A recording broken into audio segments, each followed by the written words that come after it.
So apart from photos, you may also have documents inside of Google Photos. So over here, if I were to go around onto documents, you can see that none of them is actually categorized as documents. If you were to actually use your mobile phone to shoot photos of documents, then it'll get automatically arranged right here.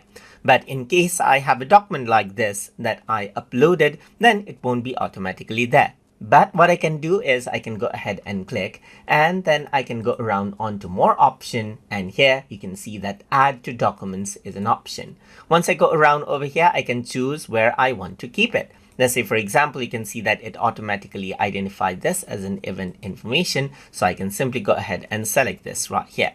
So once you go back now inside of documents, now you can see the event information document. And similarly, you can go ahead and add in different documents as you like right here to better manage out the documents that you have inside of Google Photos. So I hope you guys learned something as always. And as always, please like, comment, share, and subscribe